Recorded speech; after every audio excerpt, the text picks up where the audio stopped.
Bismillahirrahmanirrahim. Assalamualaikum warahmatullahi wabarakatuh. Alhamdulillah, salatu wassalamu ala rasulillah wa ala alihi wa ashabihi wa mawalah amma ba'du. Alhamdulillahirabbil alamin. Pada kesempatan ini kita kembali berjumpa di edisi Naksir ke-7, di mana pada kesempatan ini kita telah bersama dengan pemateri kita, ada Mas Syamsuri. Mas Syamsuri ini adalah salah satu dari punggawa angkatan pertama pendidikan kadar ulama Masjid Istiqlal dan baru saja menyelesaikan tugas sebagai dai 3T di Yogyakarta. Benar ya Mas ya? Ya, Salif. Luar biasa sekali ini. Jadi baru balik langsung jadi pembicara di Naksir gitu.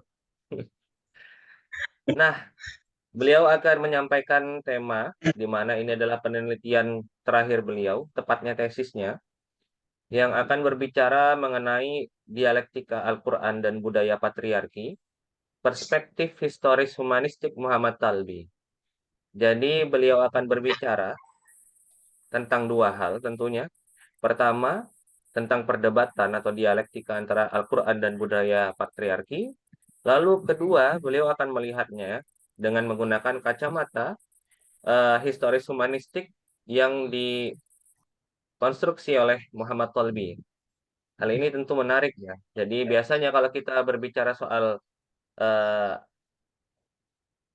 tema-tema Islam dan gender atau gender dan feminisme, maka kita kalau ingin melihatnya dalam kacamata agama, biasanya perspektif barat yang kerap kali muncul.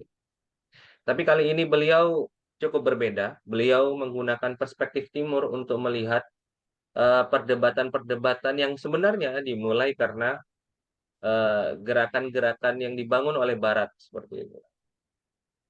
Nah, ini jadi menarik karena timur kerap kali juga disudutkan karena dianggap sebagai gudangnya patriarki. Tetapi bagaimana kemudian Timur bisa menelurkan sebuah kacamata untuk melihat apa namanya diskursus atau wacana-wacana yang berkaitan dengan gender dan feminisme itu sendiri.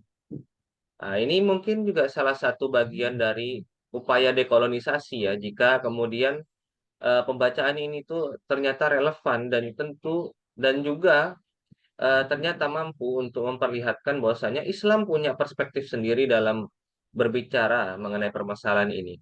Nah, untuk lebih lengkapnya, kita akan langsung saja berikan kesempatan kepada Mas Syamsuri untuk menyampaikan beberapa hal terkait penelitiannya. Tentunya tidak semua ya, karena kalau semua nanti bocor semua. Nah, kalau mau semua nanti silakan teman-teman ikuti beliau karena kemungkinan besar bukunya akan diterbitkan seperti itu. Jadi kepada Mas Syamsuri, kami persilahkan untuk menyampaikan presentasinya. Untuk durasinya bebas saja. Silahkan pokoknya. Baik, Assalamualaikum warahmatullahi wabarakatuh. Terima kasih Waalaikumsalam warahmatullahi wabarakatuh. kepada Mas Salif selaku moderator yang telah memberikan kesempatan kepada saya untuk menyampaikan materi diskusi kali ini dan juga telah bergabung pada kesempatan kali ini dosen kita semua Dr. Abdul Muhid Nawawi yang terus menginjeksi paru-paru intelektual kita ini dengan wawasan-wawasan atau gagasannya yang cemerlang.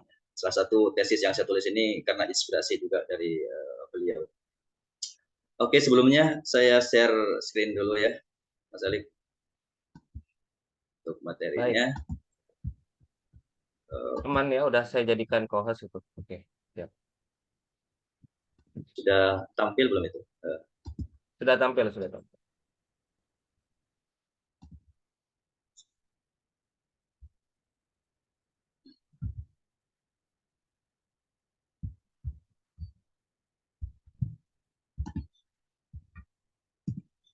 Baik teman-teman sekalian, salah satu yang saya tulis itu berkaitan dengan tesis saya, yaitu dialektika Al-Quran dan budaya patriarki dalam tinjauan historis humanistis Muhammad Talbi. Sebagaimana tadi yang disampaikan oleh Mas Lalif di awal, tentang sedikit gambaran dari apa yang saya tulis ini. Ini merupakan salah satu tema yang menurut saya cukup sensitif, ya, karena berkaitan dengan perempuan, apalagi yang berbicara ini laki-laki. Karena sebesar apapun usaha yang dilakukan oleh laki-laki untuk memahami perempuan, laki-laki itu selalu salah katanya di mata perempuan. Kira-kira seperti itu, Mas Alif. Uh, tetapi saya mencoba untuk menulis hal ini dalam kerangka ilmiah, dan saya ingin sedikit memberikan gambaran kenapa kemudian muncul ide untuk menulis tesis ini. Jadi teman-teman sekalian, saya sebelum kemudian muncul ide untuk menulis judul tesis ini, saya dihadapkan dengan berbagai bacaan atau literatur tentang gender, mulai dari karya-karya klasik hingga beberapa karya intelektual Muslim kontemporer, misalnya karya Huda Sya'rawi. Saya baca karya Huda Sya'rawi, kemudian saya baca karya pemikiran Nana Asma'u yang dikatakan sebagai feminis Muslim awal.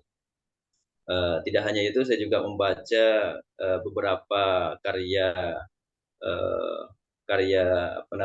yang berkaitan dengan gender yang kemudian ditulis atau digagas oleh para ilmuwan atau intelektual Barat.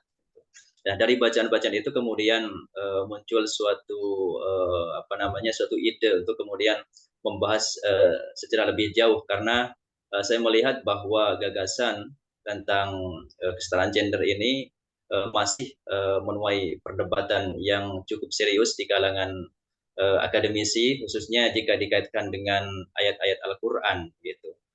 Tepatnya relasi gender dalam konteks ayat Al-Quran. Nah, di sini saya melihat adanya dua aliran besar dalam konteks relasi gender dalam Al-Quran, yaitu androsentrisme dan feminisme, di mana keduanya ini mempunyai basis argumentasi yang cukup kuat, namun berada pada spektrum yang berbeda. Androsentrisme, kalau kita baca, kalau kita lihat literatur-literatur mereka selalu menggaungkan bahwa Al-Quran sejatinya itu membedakan peran laki-laki dan perempuan. Tetapi kemudian ini ditolak oleh kelompok feminisme dengan mengatakan bahwa semua nas itu membawa misi kesetaraan. Kemudian pemikiran dari feminisme ini kemudian dikanter kembali oleh kelompok androsentrisme dengan mengatakan bahwa Al-Quran membedakan peran laki-laki dan perempuan, dan begitulah seterusnya. Artinya perdebatan ini tidak akan pernah selesai.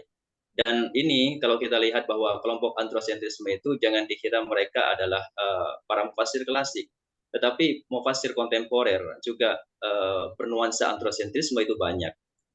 Bahkan dalam konteks Indonesia itu ada beberapa feminis yang kita sebut juga sebagai feminis, meskipun mereka masuk dalam konteks feminis kritis atau bisa ya lebih kepada pemahaman androsentris gitu, seperti Megawati, ya, saya tulis di sini, Ratna Megawangi, misalnya dalam bukunya itu membiarkan berbeda sudut pandang baru tentang relasi gender. Itu ia menganggap bahwa boleh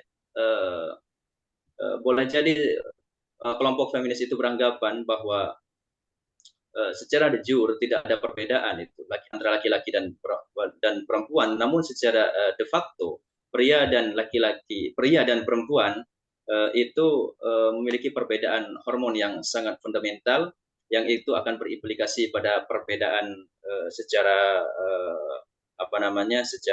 persepsi sosial, budaya, kultural nanti. Karena perbedaan laki-laki dan perempuan itu bagi Ratna Megawangi itu sangat mendasar, dan itu yang menyebabkan keduanya tidak mungkin sama. Kemudian dia memberikan contoh fakta historis, di mana pada 1973 salah satu perusahaan di Amerika Serikat itu membuka lowongan pekerjaan yang mana sebelumnya itu didominasi oleh laki-laki, kemudian dibuka lowongan untuk perempuan secara besar-besaran. Namun seiring berjalannya waktu, kemudian banyak di antara perempuan tersebut yang bekerja di perusahaan itu mengajukan resign karena mereka menganggap tidak mampu untuk bekerja seperti itu dan tidak pekerjaan seperti itu tidak layak untuk kondisi fisik perempuan. Nah, ini yang kemudian dijadikan sebagai landasan oleh Ratna Megawangi untuk menyatakan bahwa perbedaan biologis itu akan berimplikasi pada perbedaan secara secara kultural, sosial dan sebagainya. Kemudian Kusmana juga di dalam tulisannya itu judulnya Kodrat Perempuan, itu ada di jurnal beliau, bisa teman-teman baca nantinya. Kodrat Perempuan dan Al-Quran dalam konteks Indonesia modern, isyarat dan persepsi, itu juga menegaskan bahwa selama ini kaum feminis seringkali menjadikan sumber normatif Al-Quran maupun hadis sebagai legitimasi untuk mendukung pendapatnya, bahwa pesan pokok Al-Quran adalah egaliter, termasuk ayat-ayat yang bersifat hierarkis. Itu kira-kira yang beliau katakan. Dan ada upaya untuk selektivitas data atau gagasan yang dibangun. Jadi mereka menggunakan data-data historis yang kira-kira mendukung gagasannya atau ideologinya. Misalkan ya feminis atau androsentris bahkan. Tetapi mereka seringkali mengorbankan masalah yang sebenarnya terjadi. Ini salah satu kritikan yang dilontarkan oleh Kusmana dalam jurnal tersebut. Nah, ini kira-kira perdebatan antara di kalangan intelektual Muslim berkaitan dengan relasi gender dalam konteks Al-Quran. Dan itu sangat banyak sekali, panjang sekali. Bisa teman-teman nanti baca di bagian pengantar atau di bagian latar belakang tesis saya, dan itu sudah bisa diakses di repositori UI PTIK Jakarta. Nah, ini adalah dua aliran besar ya, androsentrisme dan feminisme, yang kemudian keduanya memiliki basis argumentasi yang kuat, yaitu sama-sama menggunakan ayat Al-Quran untuk mendukung atau menguatkan pendapatnya masing-masing. Nah, di satu sisi kita harus meyakini bahwa pemahaman ayat-ayat gender yang terlalu tekstual itu akan memperkuat diskriminasi gender di tengah-tengah kehidupan masyarakat. Tetapi di satu sisi bahwa pemahaman tekstual yang parsial atau memaksakan data historis, sebagaimana tadi dikatakan oleh Pak Kusmana, itu akan akan berdampak pada selektivitas data atau kepentingan ideologis saja, dan bisa juga diabai terhadap dimensi teks itu sendiri, bahwa secara tekstual itu kan tidak dapat dipungkiri bahwa ada ayat-ayat yang sifatnya hierarkis. Tapi di sisi yang lain kita tidak bisa membiarkan teks itu berbicara sendiri. Nah, ini dilematis ya teman-teman, karena secara tekstual Al-Quran memuat ayat-ayat yang sifatnya hierarkis itu, tetapi di satu sisi Al-Quran juga menyatakan bahwa tidak ada perbedaan laki-laki dan perempuan. Nah, ini yang kemudian menarik untuk kita kaji lebih lanjut. Nah, permasalahan berikutnya yang kemudian muncul ketika saya membaca tentang literatur yang ditulis oleh para feminis itu, yaitu kurangnya perhatian terhadap aspek humanis dalam ayat-ayat relasi gender, sehingga kemudian Al-Quran ini seakan-akan atau seolah-olah itu kehilangan orientasinya, disorientasi. Itu tadi karena apa yang mereka lakukan itu hanya berkutat pada kantor penafsiran. Dan ini juga ditegaskan sebenarnya oleh Nasr Hamid Abu Zaid di dalam bukunya, yaitu Reformation of Islamic Thought, A Critical History Analysis, bahwa penafsiran feminis Muslim tidak memberikan keterbaharuan karena selalu berkutat pada 3 persoalan yang saya akan sebutkan pada slide berikutnya. Nah, ini kira-kira ayat-ayat yang seringkali digunakan oleh feminis maupun androsentris untuk menguatkan pendapatnya. Ini hanya sebagian dari beberapa ayat yang saya contohkan, bahwa memang terdapat ayat-ayat yang sifatnya hierarkis, dan itu menjadi pegangan dari androsentris untuk mengatakan bahwa Al-Quran membedakan hak dan status perempuan, dan sebaliknya terdapat ayat-ayat yang mengandung pesan kesetaraan yang oleh kaum feminis diklaim bahwa semua ayat Al-Quran mengandung pesan kesetaraan atau egalitarianisme. Misalkan Quran Surah Taubah ayat 71, Quran Surah An-Nahl 97, dan seterusnya itu. Tetapi kemudian seringkali mereka juga mereka tidak memperhatikan beberapa ayat yang sifatnya hierarkis. Bahkan ini yang kemudian dikritik oleh androsentris, terhadap ayat yang hierarkis pun mereka memahami secara secara egaliter gitu, bahwa ayat ini menekankan egaliter. Nah, ini yang kemudian menarik untuk didiskusikan lebih lanjut, dan perlu suatu perspektif, suatu pendekatan untuk menjembatani problematika ini. Nah, kalau saya lihat dari beberapa literatur yang ditulis oleh kelompok feminis, itu ada 3 orientasi penafsiran feminis. Yang pertama itu mereka melakukan penafsiran ulang terhadap ayat-ayat yang dijadikan argumentasi oleh para mufassir laki-laki khususnya, karena mereka sering menyebut bahwa penafsiran laki-laki itu bias gender gitu kan. Jadi mereka mencoba untuk menafsirkan kembali ayat-ayat tersebut yang menyatakan ketidaksetaraan antara laki dan perempuan. Yang kedua, membangun paradigma kesetaraan gender melalui ayat-ayat yang sejalan dengan visi kesetaraan. Jadi mereka memilih ayat-ayat Al-Quran yang sejalan dengan visi kesetaraan gender untuk kemudian dijadikan sebagai pijakannya. Begitu. Kemudian yang ketiga adalah mengonter ayat-ayat yang bersifat hierarkis melalui ayat-ayat yang egaliter. Nah, ini 3 orientasi penafsiran feminis yang bisa saya simpulkan. Dan ini yang kemudian juga disebut oleh Nasr Hamid Abu Zaid tadi di dalam Reformation of Islamic Thought, bahwa penafsiran feminis itu tidak jauh dari 3 hal ini. Kemudian dari problematika tersebut, kemudian kita perlu suatu pembacaan secara historis humanistik, sebagaimana dirumuskan oleh Muhammad Tolbi di dalam Iyadullah Afkarun Jadidah fi Alaqatil Muslim binafsihi wa bil akharin, untuk kemudian membaca bagaimana dialektika Al-Quran dan budaya patriarki.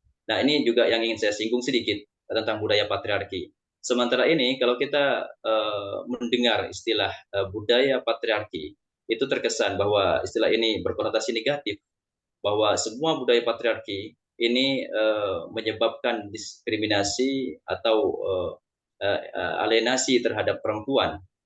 Tetapi saya mencoba di sini mendudukkan budaya patriarki ini dalam dalam konteks yang lebih inklusif, lebih terbuka untuk kemudian kita kaji gitu. Terutama bagaimana budaya patriarki nanti dalam konteks dialektikanya dengan Al-Quran. Karena patriarki ini bagian dari budaya, dan kalau kita meyakini bahwa Al-Quran itu tidak lepas dari budaya, jadi antara budaya dan Al-Quran itu saling mempengaruhi, saling merespons. Dan ini yang ingin saya kaji di dalam tesis ini.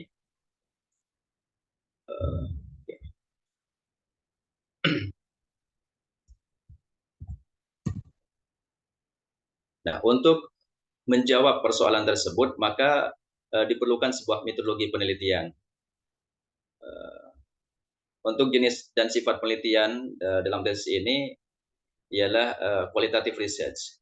Karena yang akan dijawab nanti bagaimana dialektika Al-Quran dan budaya patriarki dalam tinjauan historis humanistis Muhammad Tolbi, melalui kajian kepustakaan tentunya. Dan metode yang digunakan adalah metode maudhu'i, yaitu metode tematik, karena yang dibahas di sini khusus berkaitan dengan ayat-ayat yang berkaitan dengan relasi gender di dalam Al-Quran, yang kemudian akan diseleksi dari ke dalam beberapa tema penting gitu. Jadi di sini saya tidak hanya membahas satu tema di dalam konteks dalam konteks relasi gender, tetapi ini juga memuat beberapa tema penting di dalamnya gitu. Seperti tidak fokus kepada hal poligami, misalkan tidak fokus kepada waris atau tidak fokus kepada persoalan tertentu, tetapi memang karena kita berbicara budaya patriarki di sini, otomatis saya ingin melihat secara utuh beberapa elemen penting yang berkaitan dengan budaya tersebut, dan terutama bagaimana pra-Islam dan pasca Islam atau pra-Qur'annya dan pasca Qur'aniknya gitu. Dan analisis data yang digunakan adalah deskriptif dan eksplanatoris, karena itu berkaitan dengan sejarah. Tentu ada ada deskriptif berkaitan dengan sejarah tersebut, dan ada penafsiran terhadap sejarah tersebut. Dan pendekatan yang digunakan adalah pendekatan historis dengan menggunakan perspektif teori humanistik religius Muhammad Tolbi. Berkaitan dengan temuan dan hasil penelitian, ini kemudian dibahas mulai dari bab 2 di tesis tersebut. Berkaitan dengan dialektika, bahwa dialektika ini adalah suatu konsep dalam filsafat yang melibatkan pengembangan pemahaman melalui proses kontradiksi atau pertentangan, atau yang disederhanakan oleh Hegel itu ada tesis, ada antitesis, ada sintesis gitu. Jadi setiap tesis itu pasti ada antitesisnya, dan itu akan melahirkan sintesis, dan itu terus berkembang, bersifat dinamis gitu. Jadi suatu pemikiran bisa dikatakan suatu pemikiran apabila bisa dipertentangkan. Nah, seperti itu. Tapi ini dalam konteks Al-Quran, tentu ini konteks Al-Quran dan budaya patriarki ini tentu kita ingin melihat bagaimana Al-Quran berdialektika dengan budaya patriarki, baik sebelum Islam maupun pada pasca Islam itu sendiri, atau pada masa Islam itu sendiri. Kemudian juga kita perlu bahas di dalamnya, saya membahas di dalamnya tentang budaya, bahwa budaya itu merupakan konstruksi sosial, budaya itu merupakan world view atau cara pandang dunia, bahwa budaya itu merupakan identitas yang memikat setiap individu gitu, dan budaya itu bersifat dinamis dan seterusnya itu. Dan dialektika Al-Quran dan budaya patriarki ini tidak lepas dari beberapa hal ini. Dan kemudian saya juga membahas ragam pendekatan penelitian sejarah, mulai dari deskriptif naratif, historis kritis, baik eksternal maupun kritik internal, dan historis humanistik. Dan yang menjadi acuan dalam ini adalah dua hal ini, yaitu historis kritis dan historis humanis. Meskipun humanis di sini mempunyai konsep tersendiri. Dan saya menulis di sini juga tentang konsep humanisme itu sendiri, karena saya melihat juga ada perbedaan dari dari sisi gagasan paradigma terkait dengan humanisme ini, yang kemudian saya bagi menjadi dua hal penting, yaitu humanisme sekuler dan humanisme religius. Itu nanti bisa dilihat di bab akhir bab 2 di tesis ini.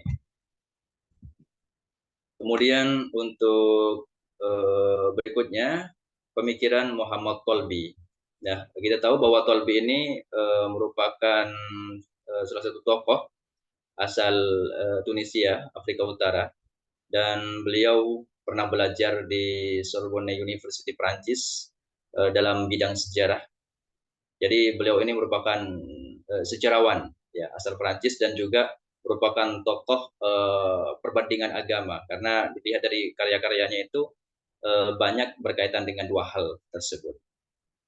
Dan beliau juga memiliki banyak karya, puluhan karya, baik itu dalam bahasa Prancis, Italia, bahasa Inggris, dan bahasa Arab.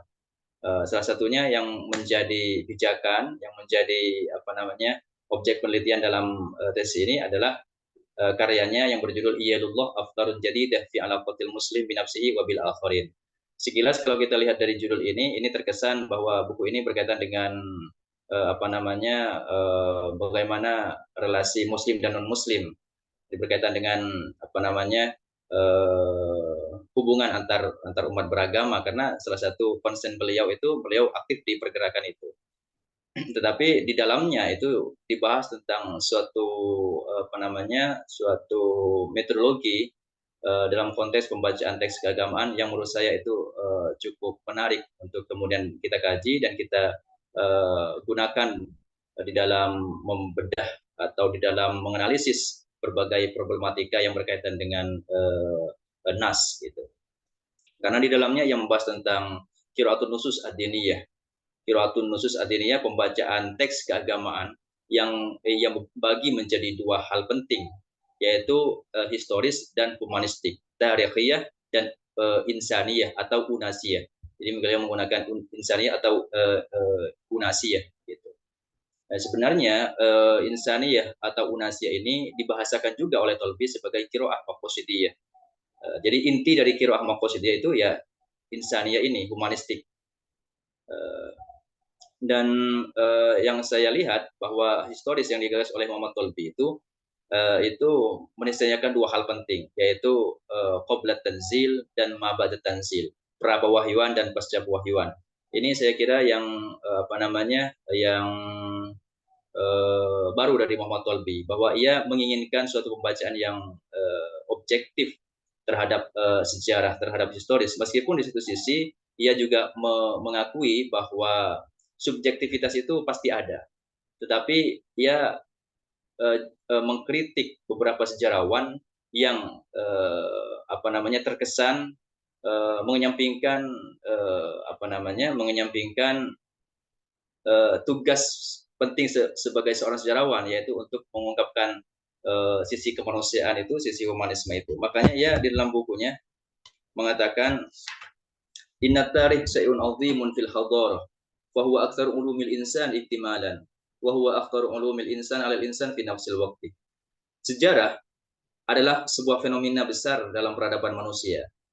Ia adalah salah satu ilmu yang paling sempurna dan pada saat yang bersamaan salah satu ilmu yang paling berbahaya bagi manusia itu sendiri. Jadi ia menurut seperti itu. Karena ia melihat bahwa tantangan terbesar bagi seorang sejarawan ialah bagaimana ia dihadapkan dengan suatu permasalahan, suatu persoalan yang ia harus bersifat objektif, tidak boleh melakukan suatu manipulatif data historis, data sejarah untuk kepentingan ideologinya, apalagi nanti bertujuan untuk memunculkan suatu persoalan yang lebih besar gitu. Makanya di satu sisi dia juga mengatakan uridu ayyakuna tarikh risalat as-silmi wassalam. Saya ingin menekankan bahwa sejarah seharusnya menjadi pesan perdamaian dan keharmonisan. Antori kifahmil insan, melalui pemahaman humanistik atau pemahaman manusia. Dari risalat bahsin, bukan menjadi dasar amma yubarrizul udwaniyah wal i'tidah, bukan sebagai dasar untuk menjustifikasi permusuhan dan penyerangan. Dan itu cukup menarik bagi saya untuk kemudian diterapkan di dalam di dalam meneliti tentang dialektika Al-Quran dan budaya patriarki ini, karena Tolbi tadi meniscayakan dua hal penting, yaitu ma qablat tanzil sama ma ba'da tanzil. Karena dari sini juga akan terlihat bagaimana respon Al-Quran terkait dengan budaya patriarki itu, dan seperti apa transformasi sosial yang diinginkan oleh Al-Quran. Ini bisa didapat ketika seorang sudah melacak dua aspek penting itu, yaitu ma qabla tanzil sama ma ba'da tanzil. Dan setelah kita mengetahui dan mengkaji bagaimana respon Al-Quran dan transformasi sosial yang dilakukan oleh Al-Quran, kita tentu akan mengetahui bagaimana ittijahul Quran itu sendiri atau orientasi Al-Quran itu sendiri, khususnya dalam hal ini berkaitan dengan budaya patriarki. Maka di dalam penelitian ini saya juga mengungkapkan bahwa ternyata budaya patriarki itu sudah berkembang jauh pada masa pra-pewahyuan, yaitu tepatnya pada Mesopotamia kuno. Ini ada hukum seperti hukum Hammurabi, hukum Asyiriyah yang memang di situ banyak dinilai diskriminasi terhadap perempuan. Kemudian hukum tradisi India kuno, yaitu ada hukum Manu, dan kemudian ya banyaklah tradisi obong, atau dalam Jawa itu disebut dengan pati atau pati obong ya. Yaitu salah satu atau tradisi-tradisi yang sebenarnya sudah berkembang jauh sebelum Islam. Uh, dan ini penting untuk kita lihat bersama dalam konteks nanti kita ingin mengetahui bagaimana Al-Quran berdialektika dengan tradisi-tradisi seperti ini. Kemudian tradisi Yahudi, tradisi Kristen, hingga nanti Arab pra-Islam. Itu ada beberapa tradisi-tradisi budaya yang direspon langsung oleh Al-Quran, diafirmasi langsung oleh Al-Quran. Dan ini kurang lebih terkait dengan respon Al-Quran dan transformasi sosial yang dilakukan oleh Al-Quran. Termasuk tradisi yang secara eksplisit disinggung oleh Al-Quran ialah penguburan bayi perempuan dan reformasi terkait dengan perbudakan, termasuk perbudakan perempuan. Praktek poligami, praktek pernikahan itu secara langsung diafirmasi oleh Al-Quran. Ya. Kemudian transformasi sosial. Saya melihat bahwa dalam konteks dialektika Al-Quran dan budaya patriarki ini memang Al-Quran melakukan sebuah transformasi sosial. Salah satunya adalah menjadikan perempuan sebagai objek waris, di mana sebelum Islam itu kita ketahui bahwa Al-Quran perempuan sama sekali tidak memiliki hak waris. Tapi ketika Al-Quran datang, Islam datang, Al-Quran itu diberikan hak waris dengan porsi yang adil. Gitu. Kemudian perempuan sebagai saksi ini sama sekali tidak ditemukan di dalam praktek atau tradisi sebelum Islam bagaimana perempuan itu menjadi saksi. Kemudian perempuan diberikan hak sebagai subjek yang setara dalam pernikahan. Ini nanti bisa dilihat ayat-ayatnya. Ini hanya sebagian sebagai gambaran bahwa Al-Quran telah melakukan transformasi sosial, diantaranya 4 hal ini, dan perempuan sebagai pemimpin. Kemudian ini berapa polemik seputar gender perspektif historis humanistik. Jadi selain saya menyoroti tadi respon Al-Quran dan transformasi sosial yang dilakukan oleh Al-Quran, saya juga menyoroti beberapa hal terkait dengan polemik seputar gender dan bagaimana bagaimana peran penting dari pembacaan historis humanistik itu dalam menyikapi problematika ini. Termasuk pertama berkaitan dengan domestikasi perempuan dan peran publik perempuan. Kemudian berkaitan dengan kewajiban berhijab, karena memang di beberapa literatur tentang gender itu ada salah satu yang memang secara konsen mengkritisi tentang praktek berhijab dalam Islam, bahwa hal ini dikatakan sebagai suatu pemaksaan terhadap perempuan dan dianggap bertentangan dengan hak asasi perempuan. Ini kemudian saya juga bahas di dalamnya. Kemudian pembagian waris anak laki-laki dan perempuan, meskipun ini sudah banyak dibahas sebenarnya, tapi di sini saya ingin memberikan gambaran secara konkret, secara utuh dari tadi. Yang pertama bagaimana Al-Quran memberikan respon, kemudian transformasi yang dilakukan, kemudian bagaimana problem salah satu ketentuan Al-Quran yang dianggap masih terdapat problem di situ, yaitu salah satunya pembagian waris anak laki-laki dan perempuan 2:1 yang dianggap masih bias seperti itu. Kemudian berkaitan dengan juga kesaksian laki-laki dan perempuan. Nah, ini hasil dari kesimpulan dari penelitian tersebut. Pertama, bahwa pemahaman terhadap identitas gender secara tekstual atau tanpa melihat konteks prawahyuan dan pascawahyuan akan menghasilkan pemahaman yang tidak mencerminkan gambaran keseluruhan pesan Al-Quran.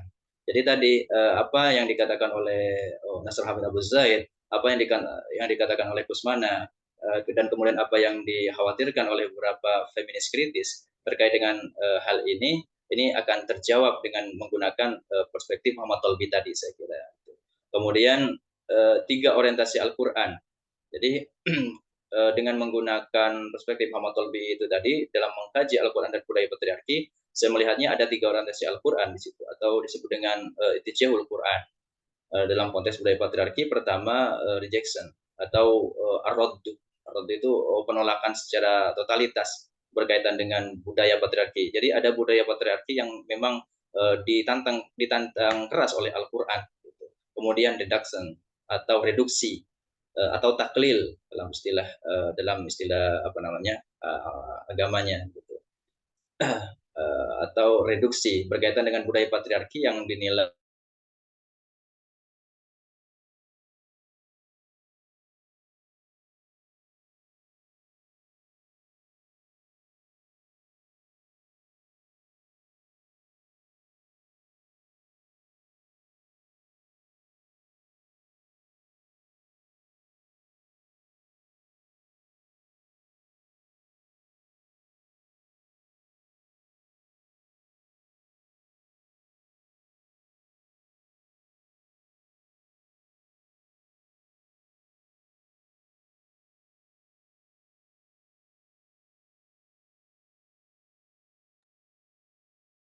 Halo, Mas Samsuri.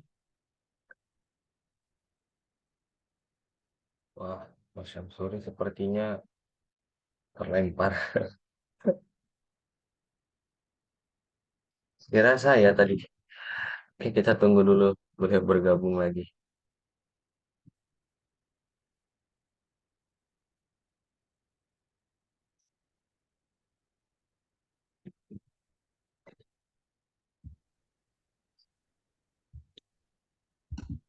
Wah, terpental ya, Mas. Oh Tiba-tiba ya, saya kira saya tadi.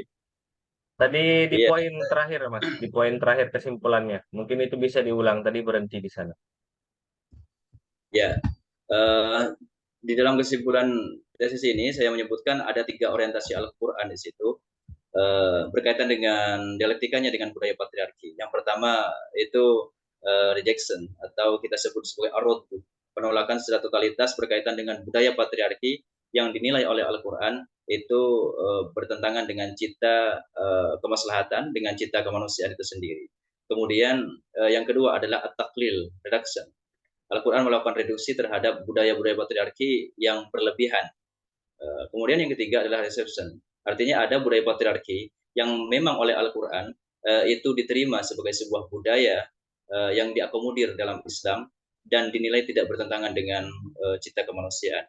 Saya kira itu, Mas Alif, yang dapat saya sampaikan berkaitan dengan tema diskusi kita kali ini. Terima kasih.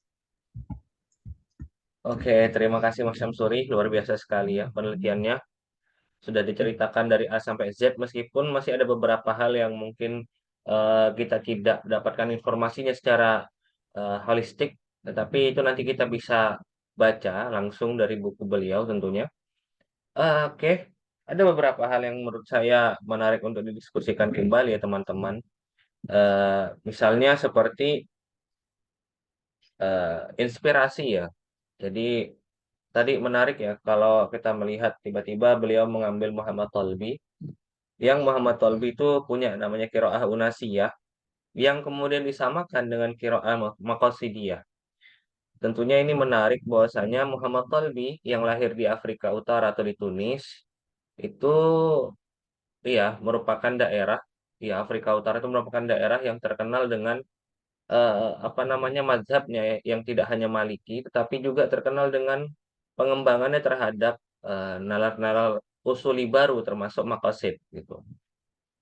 Nah, apakah kemudian nanti ada pengaruh-pengaruh pemikir lain yang menjadi inspirasi dari Muhammad Tolbi itu sendiri sehingga menghasilkan sebuah pembacaan yang disebut dengan qiraah unasiyah itu sendiri?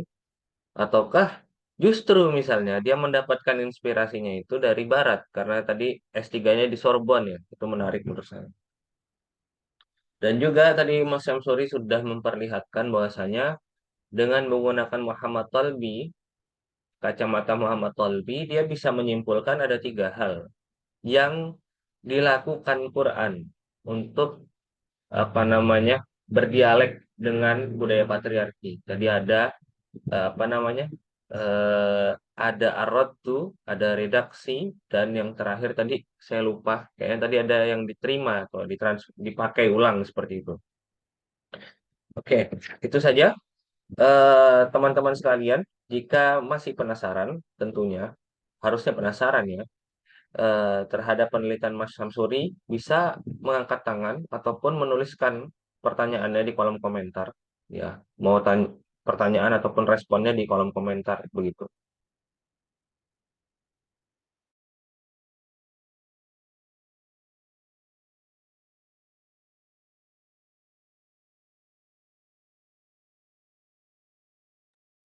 Oke, silahkan Mas Rosyad. Halo, Assalamualaikum. Dengaran suara saya? Waalaikumsalam, jelas. Silahkan. Oke, terima kasih kepada Pak materi ya, yang luar biasa. Tadi saya baru masuk pertengahan, jadi nggak tahu awal-awalnya. Tapi insya Allah sudah cukup sedikit paham lah dari penjabaran. Eh, ini ada 3 pertanyaan ya, mungkin karena saya juga masih pemula, masih awal-awal perkuliahan juga ya di S2. Seputar masalah penelitian, Mas. Karena background saya ini kan bukan background dari kampus yang benar-benar penelitiannya sekuat PT IKI maupun dari UIN Syarif ya. Jadi mungkin ada pertanyaannya sifat yang masih dasaran. Contohnya yang pertama, gimana sih caranya Mas Samsuri itu melakukan proses penelitian ini dari awal gitu?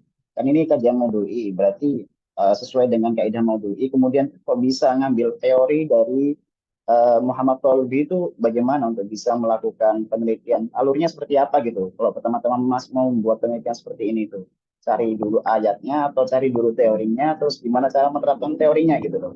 Yang mungkin bisa bermanfaat juga buat saya dan teman-teman yang masih awam untuk menggali. Soalnya dulu waktu S1 kan kita cuma meneliti tafsir ya, ada kajian tafsir, kemudian ambil metode Maudhu'i atau yang lainnya, sudah habis itu selesai gitu, nggak pakai teori dari pemikiran seorang gitu. Nah ini bagaimana prosesnya yang dilakukan Mas Syamsuri?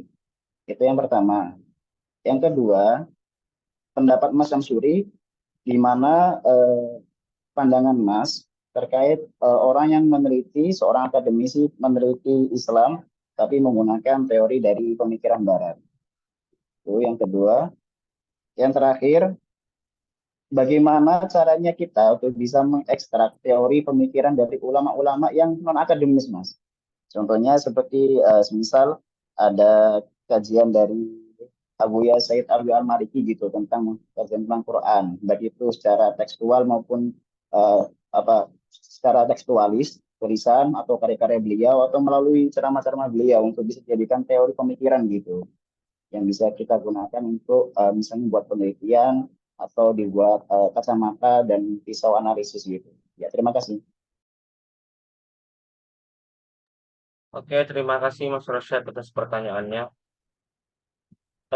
Tertangkap semua ya Mas Samsuri. Pertama dia bertanya soal proses penelitian dari awal.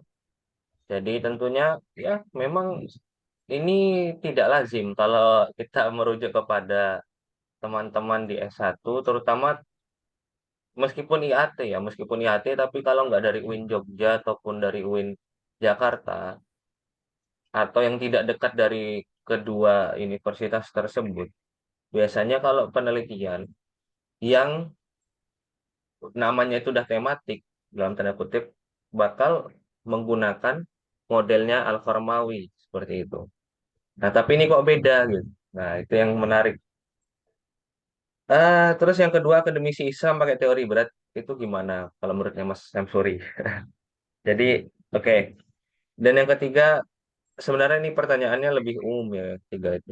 Teori itu gimana sih? Sehingga kemudian bisa dipakai dalam penelitian. Karena tadi kalau dipakai contoh Abu Ya Said Al-Maliki, eh, apakah ceramahnya ataupun apa namanya karya tulisnya beliau yang kemudian bisa dijadikan sebagai dasar untuk menentukan teorinya. Ya oke. Nanti saya ikut bergabung kayaknya di diskusi ini. Tapi silakan dulu Mas Syamsuri. Baik, terima kasih kepada Mas Rosat ya atas pertanyaannya. Ada 3 pertanyaan tadi. Berkaitan dengan pertanyaan yang pertama, jadi saya tadi juga sempat menyinggung di awal bahwa ini bermula dari apa? Dari pembacaan saya terhadap beberapa literatur berkaitan dengan kesetaraan gender, berkaitan dengan relasi gender dalam Al-Quran. Dan saya melihatnya di situ ada perdebatan yang sangat serius di kalangan akademisi, gitu. Baik itu dari apa namanya dari Barat maupun khususnya di feminis Muslim, gitu. Baik dalam konteks Indonesia maupun dalam konteks global, gitu. Dan kita jangankan dalam konteks global, dalam konteks Indonesia saja itu masih banyak gagasan-gagasan dari feminis muslim yang kemudian di-counter kembali oleh para intelektual muslim yang menurutnya masih terdapat celah di situ. Nah, itu menarik sebenarnya karena ketika kita dihadapkan dengan persoalan seperti itu, kita melihat bahwa hal itu bagi kita itu masih apa namanya, masih problem begitu. Dan kita tentu ingin apa namanya, ingin menjembatani hal itu dengan suatu pendekatan atau suatu teori yang menurut kita itu mampu menjawab hal tersebut. Nah, itu kira-kira pertama yang saya alami begitu. Jadi membaca beberapa literatur apa namanya, literatur tentang relasi gender khususnya dalam Islam, kemudian melihat adanya pertentangan atau perdebatan di situ baik di kalangan androsentrisme maupun di kalangan feminisme. Kemudian saya mencoba mencari bagaimana untuk menjembatani hal tersebut. Kemudian saya kebetulan itu dari S1 itu senang membaca tentang pemikiran tokoh. Gitu. Saya saat itu membahas tentang itu pemikirannya Izzer Waza itu. Kebetulan pendekatan yang digunakan itu tidak jauh berbeda dengan pendekatan Tolbi, yaitu pendekatan historis, begitu. Jadi ini pas gitu untuk kemudian saya telusuri lebih lanjut pemikiran Muhammad Tolbi ini, karena memang pemikiran Muhammad Tolbi ini masih apa namanya, masih sedikit penelitian yang mengeksplorasi bagaimana pemikiran-pemikiran dari Muhammad Tolbi, karena ini salah satu tokoh yang ya tokoh apa namanya, kontemporer gitu. Beliau wafat pada tahun 2017 gitu. Dan memiliki banyak sekali karya, baik tadi dalam bahasa Arab, bahasa Italia, bahasa Prancis dan sebagainya. Namun yang saya jangkau itu dalam dua bahasa itu tentunya, bahasa Arab dan bahasa Inggris. Dalam bahasa Arab itu banyak sekali karya yang ditulis oleh Muhammad Tolbi, yang kebanyakan dari karya itu berkaitan dengan historis, berkaitan dengan sejarah. Dan salah satu buku yang membahas tentang metodologi sejarah, metode sejarah yang digunakan oleh Muhammad Tolbi itu, yaitu Iyalullah Afkarun Jadidah fi Alaqatil Muslim binafsihi wa bil akharin. Jadi saya menelusuri beberapa karya Tolbi itu, dan ternyata metodologi sejarah yang digagas oleh Muhammad Tolbi itu ada di karya ini, Iyalullah Afkarun Jadidah fi Alaqatil Muslim binafsihi wa bil akharin. Sekilas kalau kita melihat dari judul memang tidak menggambarkan apa namanya isi bahwa ini akan membahas tentang bagaimana pembacaan metodologi pembacaan terhadap teks gitu, metodologi sejarah, bagaimana itu apa namanya qiraah maqasidiyah yang digagas oleh Tolbi, bagaimana itu qiraah unasiyah dan seterusnya itu. Tetapi ternyata kita temukan dalam karya ini gitu. Jadi beliau di sini ini banyak membahas tentang apa namanya hubungan antar umat beragama, kerukunan antar umat beragama, karena dari judulnya Iyalullah. Iyalullah itu ini adalah keluarga Allah gitu. Bahwa manusia itu semuanya bersaudara. Nah, ini yang dikatakan oleh Tolbi. Karena Tolbi tadi bergerak apa namanya bergabung dalam pergerakan hubungan antar umat beragama, komunikasi antar umat beragama dan sebagainya, dan juga beliau merupakan seorang sejarawan begitu. Jadi dua hal ini yang apa namanya yang menggambarkan bagaimana perjalanan intelektual Muhammad Tolbi. Dan kenapa saya menggunakan pendekatan sejarah Muhammad Tolbi? Karena saya melihat ini ada satu hal yang menarik nih, bagaimana Tolbi kemudian menekankan bahwa sejarah itu penafsiran terhadap sejarah itu harus dilakukan secara objektif tadi, inklusif dan secara komprehensif, dengan tidak menjadikan sejarah itu sebagai suatu yang apa namanya sebagai suatu yang menimbulkan kekacauan gitu. Tetapi justru sejarah itu harus sejarah digunakan oleh seorang sejarawan sebagai suatu yang sebagai suatu apa namanya untuk menyebarkan perdamaian itu sendiri. Risalah silmi wassalam. Itu yang dikatakan oleh Muhammad Tolbi dengan menekankan dua aspek itu tadi, pra-Islam dan pasca Islam. Karena kalau kita melihat beberapa literatur yang membahas tentang gender khususnya, itu ketika membahas tentang konteks Al-Quran, itu hanya berkutat pada konteks di mana Al-Quran itu diturunkan, tanpa melakukan perbandingan antara pewahyuan dan pasca pewahyuan. Di mana bagi Tolbi ini sangat penting untuk kemudian melihat bagaimana respon Al-Quran, bagaimana orientasi Al-Quran itu sendiri, dan bagaimana transformasi yang dilakukan oleh Al-Quran. Ini tidak akan terlihat dengan dengan secara komprehensif itu tadi tanpa melihat dua aspek ini. Itu yang menurut Tolbi. Kemudian dalam penelitian sejarah itu, di dalam membidik sejarah itu harus harus dibarengi dengan misi humanisme itu, kemanusiaan.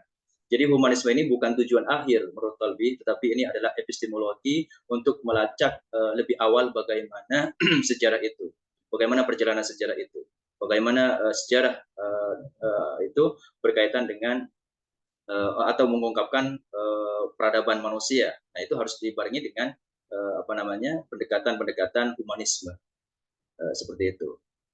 Nah, karena menurut Tolbi, Al-Quran mengklaim dirinya sebagai suatu kitab, suatu ajaran yang menebarkan cipta kemanusiaan, yang menebarkan misi kemanusiaan dan lain sebagainya. Dan ini kemudian menurut Tolbi perlu untuk diuji gitu, sejauh mana Al-Quran merespon budaya yang terjadi pada saat itu.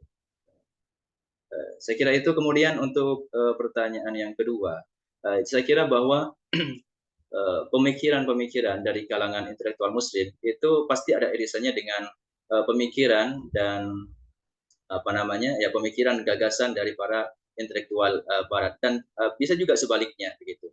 Jadi ini merupakan suatu yang dinamis menurut saya, dan itu merupakan suatu hal yang sah-sah saja, dan memang seperti itu yang terjadi begitu. Jadi ada intelektual Muslim yang memang mengadopsi atau terpengaruh dari pemikiran-pemikiran Barat, termasuk Muhammad Tolbi ini, karena dia kuliah S3-nya itu di Sorbonne University, Prancis, itu banyak bersentuhan langsung dengan para pemikir di Prancis, termasuk yang saya tulis di sini. Dan ini dikatakan juga oleh Muhammad Tolbi dalam bukunya. Salah satunya itu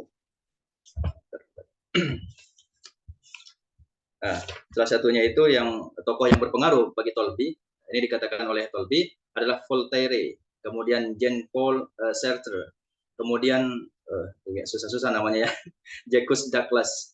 Ini tokoh-tokoh yang bagi Tolbi sangat berpengaruh terhadap perjalanan intelektualnya gitu. Sartre ini salah satu tokoh yang yang mengembangkan gagasan eksistensialisme, yaitu aliran filsafat yang menyoroti eksistensi individu manusia dalam mencari makna eksistensinya. Saya kira itu ya.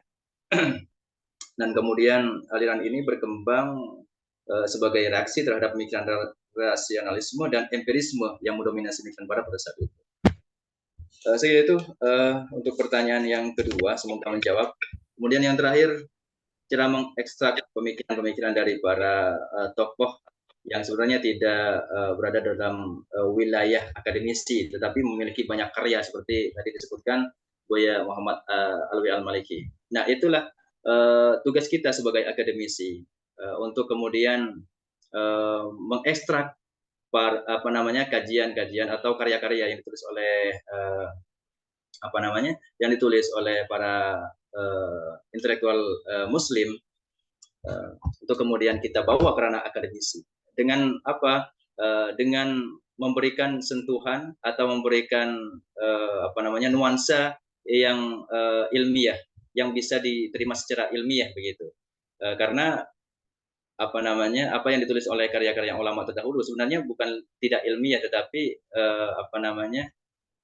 ibaratkan makanan itu adalah bahan pokoknya, tinggal bagaimana kita memasaknya, itulah ranah ilmiah. Disitulah diperlukan suatu kerangka metodologi, di situ diperlukan suatu teori dan lain sebagainya. Saya kira itu Mas Alif dari saya. Oke, terima kasih Mas Syamsuri. Sepertinya itu sudah menjawab ya. Cuman saya ingin menambahkan sedikit saja mengenai proses penelitian ya. Jadi kalau menurut saya proses penelitian itu sebenarnya sudah disampaikan sama Mas Syamsuri tapi tidak dikonsepsikan ya. Jadi tentu yang dimulai adalah literatur review. Jadi proses Mas Syamsuri membaca satu tema tertentu, tokoh tertentu, yang kemudian Misalnya membaca tema tertentu dan mencari tokoh-tokohnya siapa aja, dibaca semua pemikirannya. Nah, itu sebenarnya dalam rangka untuk apa? Literatur review. Nah, pasca literatur review, kita nanti akan melihat sebuah gap research. Jadi otomatis itu. Jadi kayak kita analogikan, orang kalau sudah makan terus, tentu tidak mungkin menahan makanannya, kan. Pasti dia akan punya keinginan untuk buang hajat gitu. Nah, dalam hal ini sama seperti atau orang udah banyak kali banget baca buku banyak, pasti ingin mendiskusikannya seperti itu. Nah, sama seperti ini kalau kita ada literatur review banyak, pasti ingin atau tiba-tiba ketemu apa sih gap research-nya seperti itu. Nah, itu kemudian beliau masuk ke tahap collecting data. Jadi mulai dari mengumpulkan ayat-ayat itu tadi, mengumpulkan siapa aja yang berdebat di sini. Tadi kemudian ketemu ada androcentrisme, ada feminisme. Lalu kemudian masuk ke dalam proses analisis. Nah, proses analisisnya pakai siapa tadi? Pakai Tolby tadi. Oke, itu. Selanjutnya, apakah ada lagi pertanyaan dari teman-teman yang berkaitan dengan eh, penelitian Mas Syamsuri? Oh ya, sebelumnya Mas Rosyad, apakah ada tanggapan lagi? Atau sudah cukup jelas jawaban dari Mas Syamsuri? Sudah cukup jelas. Cuma yang nomor 3 bisa buat beri contoh atau prosesnya bagaimana ya Mas? Yang terakhir tadi untuk bisa mengilmiahkan atau mengekstrak pemikiran daripada ulama-ulama yang non akademis tadi.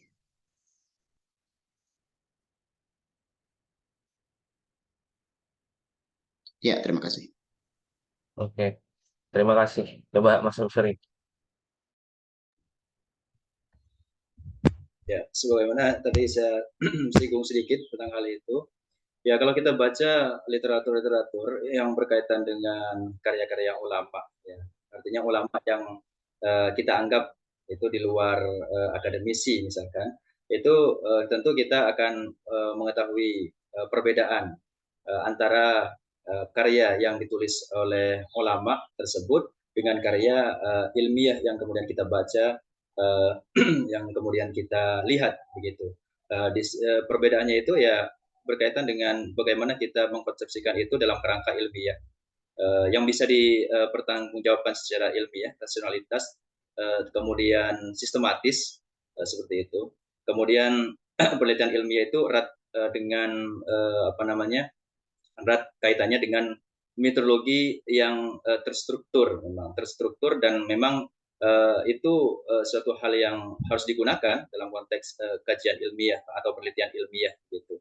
Berbeda halnya dengan karya-karya yang sifatnya karya apa namanya, karya bebas. Misalkan saya menulis tentang apa namanya, tentang buku, dan di situ bisa saja di situ ditulis tentang berbagai hal, dan situ tidak berpacu kepada suatu metodologi, tidak berpacu kepada suatu teori tertentu. Pokoknya saya menulis apa yang ada, yang saya pikirkan, gitu, apa yang saya apa namanya, apa yang ada di pikiran saya, kemudian saya tulis, gitu. Tidak mengacu kepada metodologi tertentu, kepada teori tertentu. Itulah perbedaannya dengan ketika saya menulis sebuah penelitian ilmiah. Itu ya kita harus menggunakan suatu metodologi, dan kita gunakan metodologi itu secara sistematis dan yang namanya ilmiah itu bisa dipertanggungjawabkan dengan apa namanya tadi, dengan mengacu kepada teori ataupun kepada metodologi yang memang sudah di apa namanya, digunakan gitu. Jadi saya kira itu perbedaan mendasar ya antara penelitian ilmiah atau penelitian non ilmiah, meskipun ya semuanya karena ilmu itu ya ilmiah kan intinya, tetapi ada perbedaan yang mendasar antara penelitian yang ditulis di dalam ranah akademisi dan yang bukan gitu. Dan cara kita mengekstraknya yaitu dengan cara kita menggunakan salah satu perspektif, salah satu teori, salah satu metodologi gitu, salah satu metode untuk apa namanya, untuk kemudian mengekstrak dari pemikiran-pemikiran ulama tersebut. Makanya kalau kita lihat misalkan karya Al-Tabari yang berapa jilid itu tafsir itu juga melahirkan beberapa penelitian ilmiah, berapa ratus, berapa ribu penelitian ilmiah berkaitan dengan Al-Tabari, menggunakan berbagai teori, menggunakan berbagai perspektif, bahkan teori gender, bahkan berkaitan dengan gender juga banyak yang bersinggungan dengan tafsir At-Tabari. Nah, itu salah satu penelitian ilmiah. Sedangkan dari At-Tabari itu kan semuanya di situ ada kan, yaitu karya yang ditulis oleh At-Tabari bukan berarti tidak ilmiah, tetapi kita melihatnya dua sisi ini yang kemudian berbeda. Kita mengekstrak dari karya-karya At-Tabari itu, kemudian kita menggunakan pendekatan tertentu untuk menjawab persoalan tertentu. Semoga menjawab ini ya, Mas Rosat. Nanti selanjutnya mungkin Mas Alif bisa menambahkan juga untuk pertanyaan yang ketiga. Terima kasih. Oke, makasih Mas Syamsuri. Sebenarnya proses ekstraksi teori misalnya yang disebut tadi dari suatu tokoh yang dia itu bukan akademisi, itu kan sebenarnya sudah terjadi terus-menerus. Ya tadi misal Tobari atau siapapun yang kita anggap ulama atau dinilai sebagai ulama dalam khazanah ilmuwan Islam.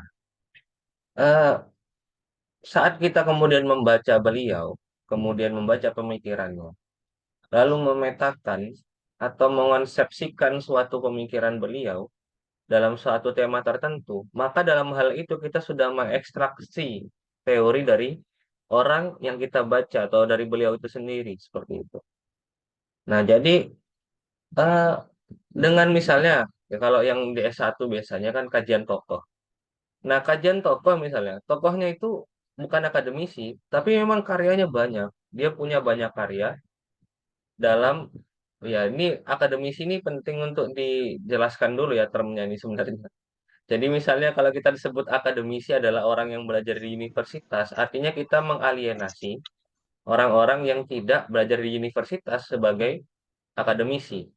Berarti orang-orang yang cuma belajar di pondok itu tidak disebut dengan akademisi. Nah, itu tentu salah kan.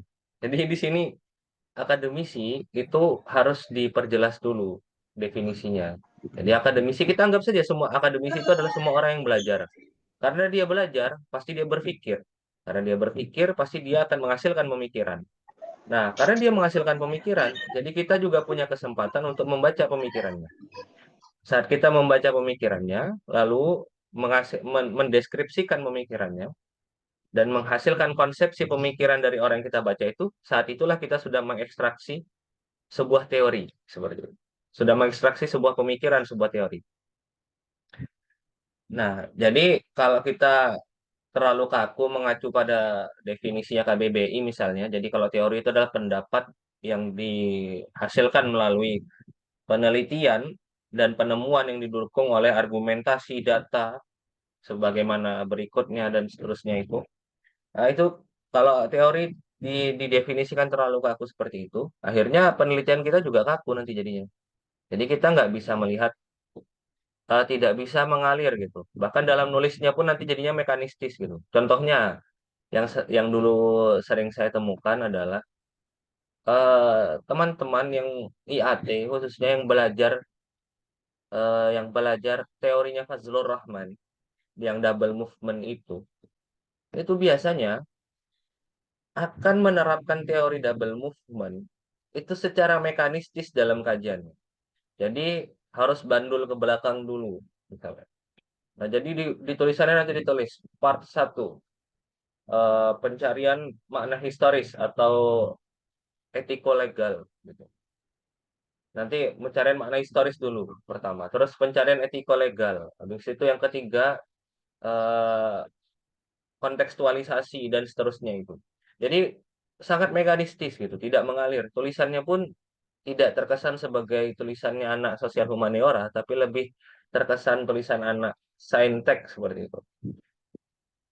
Jadi itu mungkin teman-teman ya. Jadi kalau lihat teori itu jangan dianggap teori itu sesuatu yang mekanistis kalau dalam sosial humaniora. Teori itu adalah suatu paradigma tertentu yang kemudian setelah kita membaca itu, kita memahami itu, lalu kita saat melihat suatu objek, kita punya punya punya kacamata kayak gitu untuk melihatnya.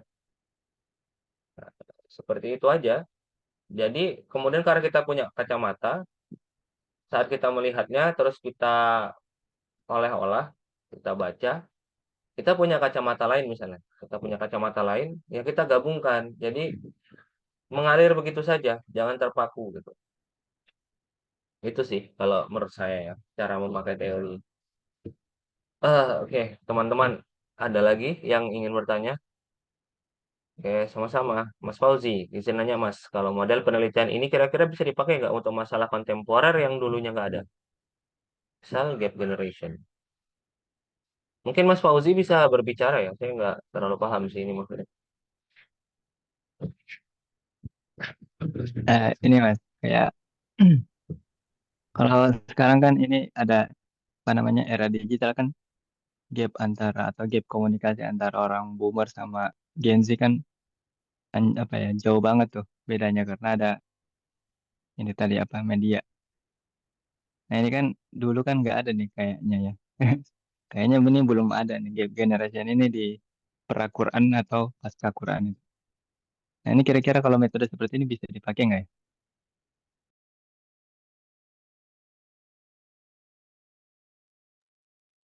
Coba Mas Sam, sorry, kita sahur tadi pertanyaannya.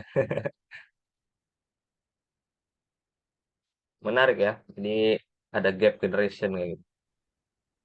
Bisa nggak pakai pakai teori Tolby? Teori Tolby kan apa tadi? Pra-Quran sama pasca Quran kan. Nah, ini pra Ya, baby boomer sama pasca baby boomer gitu misalnya. meneliti tentang media. Saya kurang ini tadi pertanyaannya. Ini Mas, apa, gap generation itu kan terjadi karena ada media nih. Media ini memperjauh jarak antara zamannya baby boomer yang dulu dapat informasinya itu lewat radio aja atau lewat koran aja. Dengan Gen Z yang informasinya itu cepat banget tuh tiap detik lewat media sosial. Jadi pola komunikasinya juga ada gap di situ. Nah, sebelum ada media, alur informasi yang diterima manusia-manusia itu kayaknya relatif sama ya. Nggak ada yang lebih cepat atau yang lebih lambat gitu. Jadi asumsi saya sebelum ada Al-Quran itu pola komunikasi ya nggak jauh-jauh, nggak ada yang anjlok banget gitu jauhnya.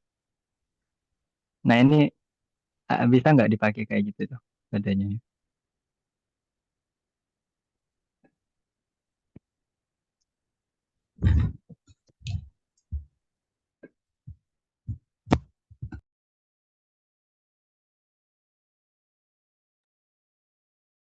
Silakan Mas Samsuri ditanggapi. Ya, yang saya tangkap dari pertanyaan tadi, beliau menanyakan tentang gap generation itu, kemudian dikaitkan dengan Al-Quran. Bagaimana dulu di masa Al-Quran atau pra-Quran terutama itu belum apa namanya perkembangan sebagaimana yang kita alami saat ini, yang kita hadapi saat ini. Apakah itu bisa kemudian apa namanya ditarik kepada sebuah penelitian? Ya, saya kira tentu itu sangat bisa gitu karena kalau kita apa namanya kalau kita lihat beberapa penelitian itu banyak yang menggunakan pendekatan apa namanya pendekatan kontemporer, salah satunya isu-isu kontemporer, salah satunya berkaitan dengan media itu. Bagaimana kemudian misalkan etika penggunaan media sosial dalam Al-Quran sebagai alat komunikasi di era kontemporer, di era digital dan sebagainya. Kemudian bagaimana dinamika media sosial dalam kajian Al-Quran, itu tentu banyak yang mengkaji tentang hal itu dan itu sangat relevan untuk kemudian kita angkat sebagai sebuah penelitian. Misalkan antisipasi penyalahgunaan media sosial berbasis Al-Quran itu kan sudah ada penelitiannya tuh.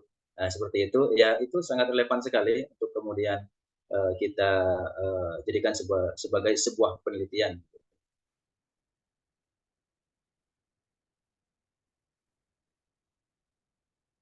Saya kira itu Mas siapa tadi yang bertanya ya? Mas Fauzi. Terima kasih, terima kasih.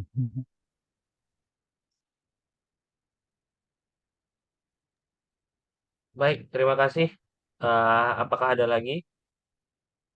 Ini ada dua orang yang buka kamera, ada Pak Muid, ada Pak Agus. Oke, ini ada pertanyaan di kolom chat terlebih dahulu. Izin nanya Ustadz, Tolbi yang menolak patriarki bagaimana kira-kira? Oke, Ah, gimana ini pertanyaan itu? Gini mungkin.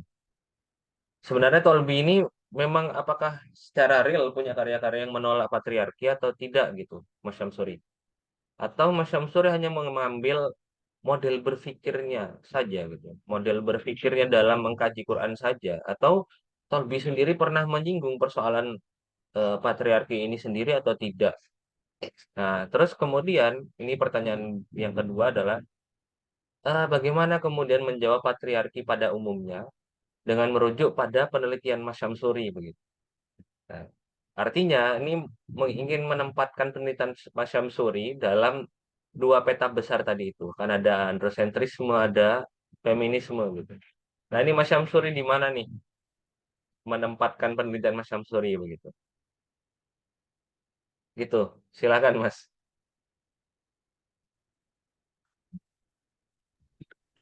Baik, Ustadz Taufik Huda ya.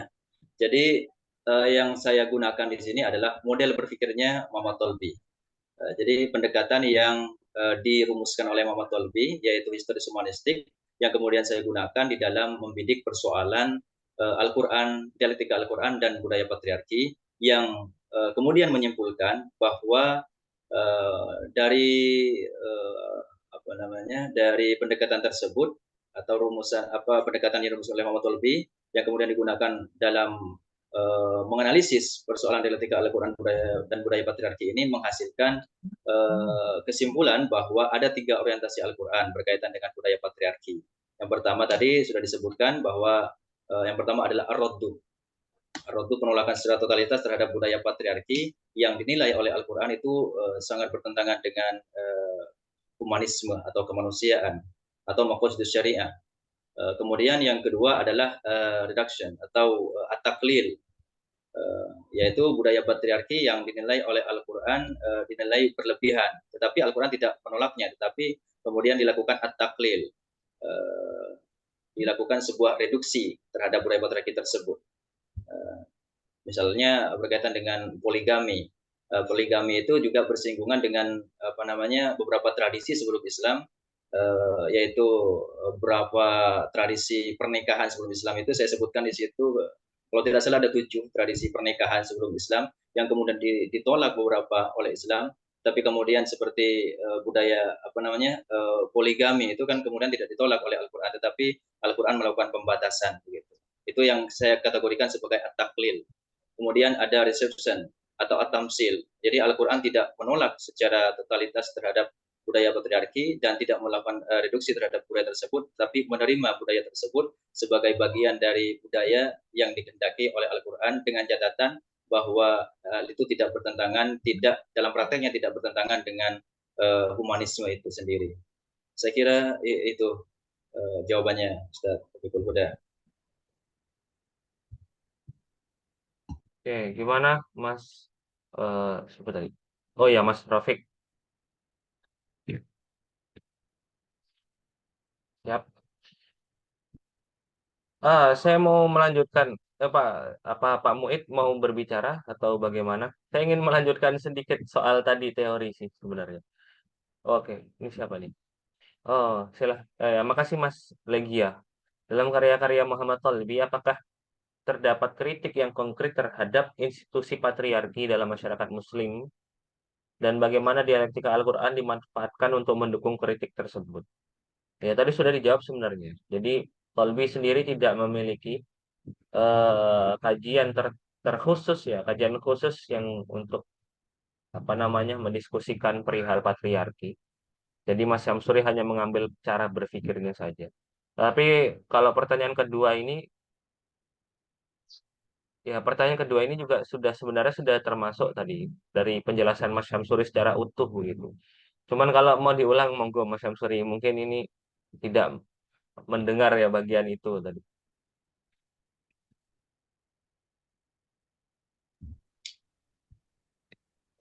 Baik, pertanyaan dari Mas siapa ini? Di kolom Mas komentar. Legia. Mas Legia. Oke. Tadi sudah disampaikan bahwa budaya patriarki ya. Budaya patriarki itu selama ini yang kita baca dari beberapa literatur, memang budaya patriarki itu kan dikonotasikan negatif, gitu. Artinya suatu hal yang dianggap bertentangan dengan nilai-nilai Al-Quran atau nilai-nilai keislaman. Tapi saya di sini coba membahas itu budaya patriarki atau beberapa praktek yang bersinggungan dengan budaya patriarki dengan menggunakan pendekatan homontologi, historis humanistik itu tadi, dan saya berkesimpulan 3 hal itu tadi, bahwa dengan menggunakan pendekatan homontologi itu budaya patriarki bukanlah suatu hal yang kemudian kita sematkan suatu hal yang negatif. Memang ada beberapa hal budaya patriarki yang dikantor oleh Al-Quran, ditolak oleh Al-Quran, tapi ada budaya patriarki yang diakomodir oleh Islam, oleh Al-Quran, yang dinilai itu tidak bertentangan dengan nilai-nilai kemanusiaan. Meskipun di situ ada beberapa hal yang memang harus diperhatikan gitu dalam mempraktekkan hal itu. Gitu. Dan itu saya jawab, saya tulis di dalam tesis saya nanti di bagian bab 4.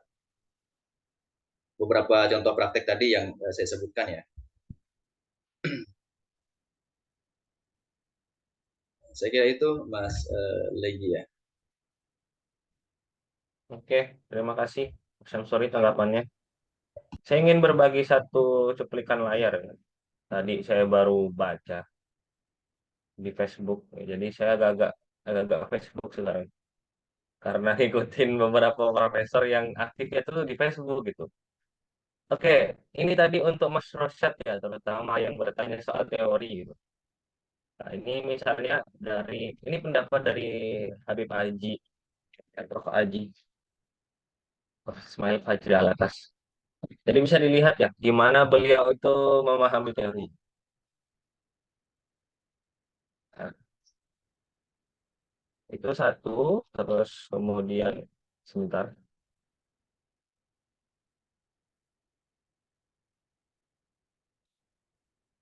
Nah,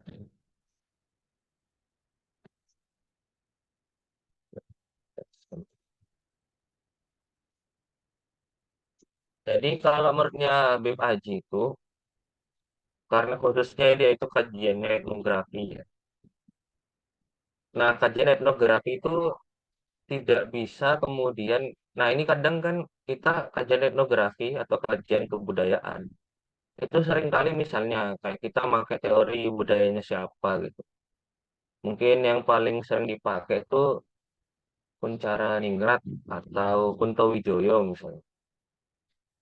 Habis itu dengan menggunakan pendekatan itu kita kemudian membaca objek yang kita kaji atau teliti itu sebagai objek gitu. Padahal penelitian etnografi dalam pandangan beliau adalah pengalaman intersubjektif. Pendekatannya itu bukan perjumpaan antara subjek peneliti dan objek. Jadi kalau ada subjek dan objek ini kan terpisah ya. Seakan-akan eh, si subjek ini merasa saya ahli dan saya akan mendekati ini dengan kacamata saya. Jadi dia kalau subjek objek ini nggak belajar gitu. Pemahaman pemahamannya jadi nggak belajar. Nah, itu yang disebut dengan sombong kalau di sini kalau kata beliau tadi.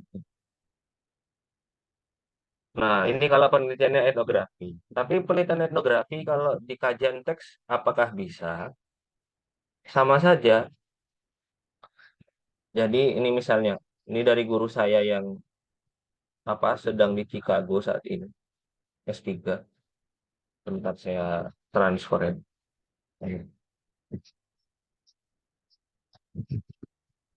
Lama ini.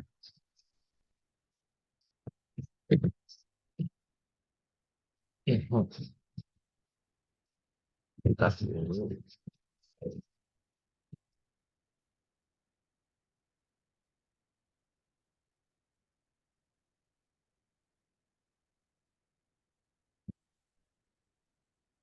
Nah, ini misalnya lagi satu.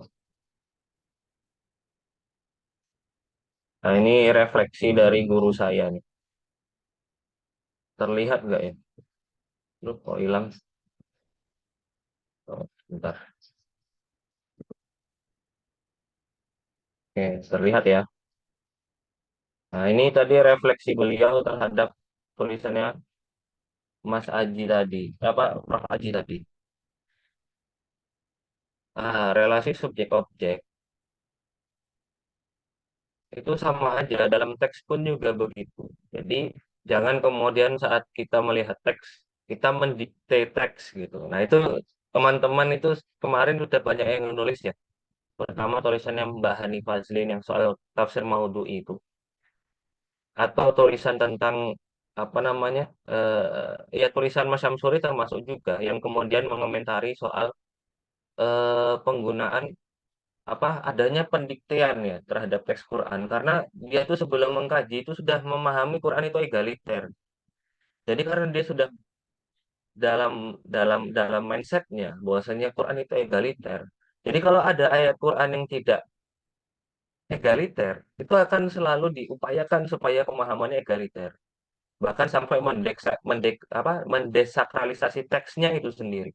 Makanya hierarkinya itu dihilangkan juga sampai seperti itu. Misalnya dalam ayat waris tadi, Mithlu hadzal unsayain itu langsung dihilangkan begitu aja seakan-akan ayatnya nggak ada, gitu. Jadi ya bagiannya sama, harusnya seperti itu. Nah itu misalnya, jadi sekarang itu beberapa hal terkait riset sudah seperti itu cara memperlakukan teori. Itu ya sekedar berbagi saja ya ini untuk masyarakat tadi.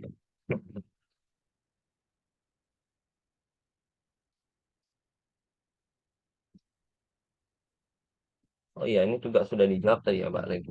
Mas Legi ya. Oke, mungkin itu untuk apa namanya diskusi teman-teman. Jadi ada lagi kah yang ingin memberikan pertanyaan di sini?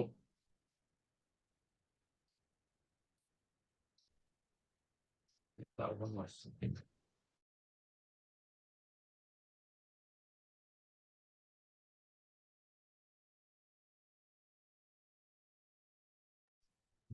Pak Muid, apakah ingin memberikan tanggapan? Ya, terima kasih. Terima kasih moderator, juga terima kasih Pak Kiai Samsuri sudah mengantar kita jalan-jalan bertemu Talbih. Enaknya ikut acara begini nih, nggak usah baca bukunya, dengar aja dari orang yang baca. Jadi suatu saat saya ceramah ya sudah bisa ngomong tentang Talbih walaupun nggak pernah baca, hanya dengar Kiai Samsuri. Tapi bagi saya ada yang penting ya bahwa ini membuka banyak penelitian baru, ya. Penelitian baru saya pikir. Misalnya dengan kita tetap pakai Tolbi, tapi kemudian kita lebih menukik ke kasus-kasus tertentu. Ya, misalnya waris, misalnya kita pakai kalau apa namanya kita fokusnya ke waris saja ya, atau fokus ke persaksian perempuan misalnya. Jadi benar-benar masuk ke sana atau masuk ke poligami misalnya. Karena menurut pemahaman saya, ini mungkin saja salah karena saya tidak membaca langsung dari Talbi, bahwa Talbi melakukan pemakluman, ya, pemakluman terhadap teks-teks Al-Quran, yang kalaupun orang modern mengatakannya bias gender, bagi dia itu sudah lumayan revolusioner di zamannya, kayak gitulah. Dengan upaya-upaya. Jadi prinsip-prinsip perlawanan terhadap patriarki dengan memakai Talbi kelihatan bahwa ada perlawanan itu, bahwa sudah hanya sampai di situ yaitu karena sesuai dengan zamannya. Jadi semacam ada pemakluman seperti itu. Nah, karena itu saya pikir menarik apabila benar-benar menukik ke salah satu kasus-kasus yang dianggap para pemikir modern itu dianggap bias gender, ya, seperti poligami, kemudian kemudian waris ya, kesaksian perempuan dan seterusnya. Atau apapun itu kita tinggal inventarisir ya. Kalau di sana ada 5 berarti ada 5 tesis baru yang bisa dikembangkan. Kemudian yang kedua ya saya mau sampaikan adalah tapi ini berkaitan dengan Pak Rofiqul Huda ya dan Pak Legia ya. saya pikir pertanyaan-pertanyaan Mas Rafiq dengan Mas Legia ini sama saja, juga bisa memberi apa namanya, membuka penelitian baru. Ya. Selain tadi itu, kemudian ada yang kedua, misalnya gini, bisa saja kita mencoba mengkritisi Talbi misalnya.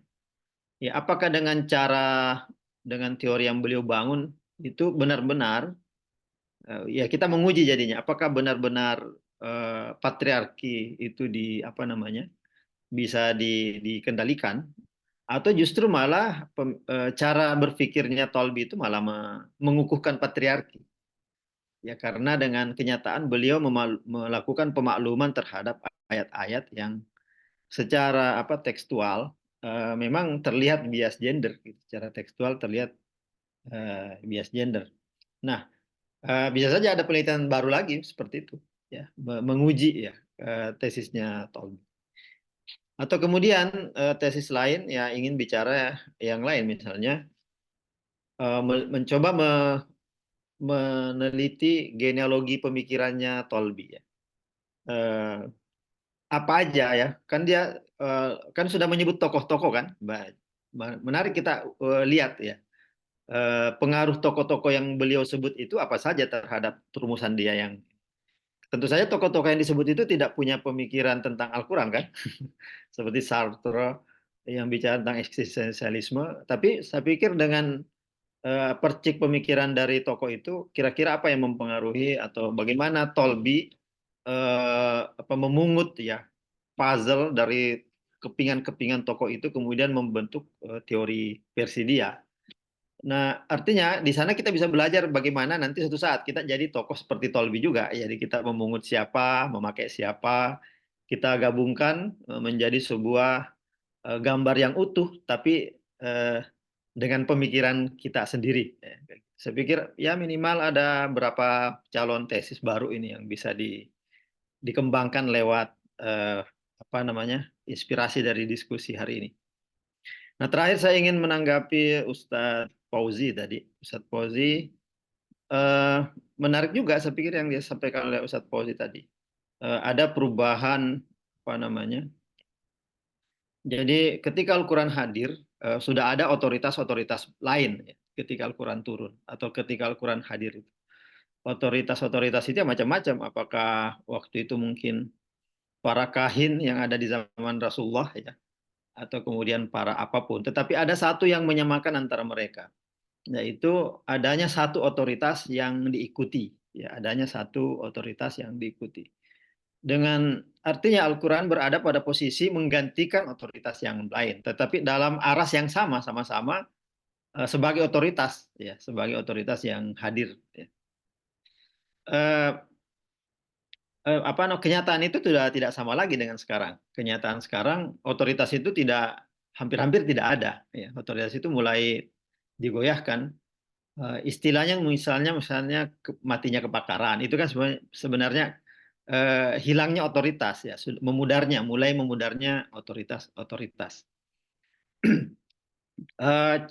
Apakah apa namanya yang menarik juga, tapi ini saya pikir bukan tentang apa ya tafsir secara spesifik ya, tapi ini tentang apa namanya pola komunikasi ya, pola komunikasi.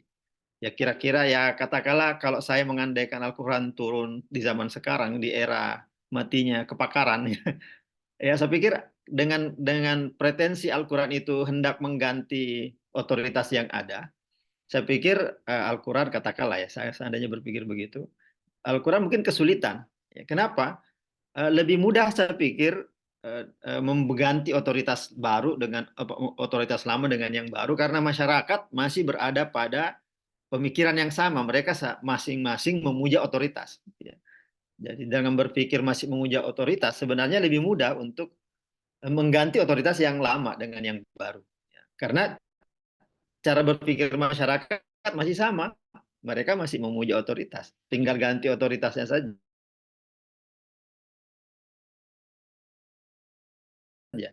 Susah ya untuk membuat otoritas baru karena cara berpikir mereka adalah cara berpikir yang tidak lagi percaya pada satu otoritas. Ya.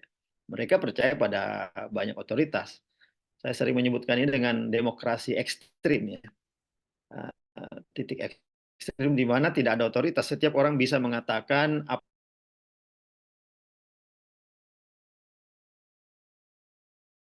yang di dalam tradisi Islam itu kan otoritas sangat ini dengan kata sanad dan sebagainya itu kan sebenarnya adalah pengukuhan kepada otoritas.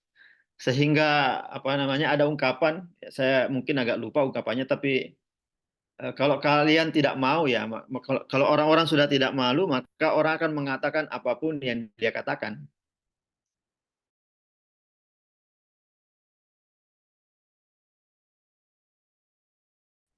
Dan mereka katakan saja di masa di mana memang zamannya udah kayak gitu, udah di mana tidak ada otoritas.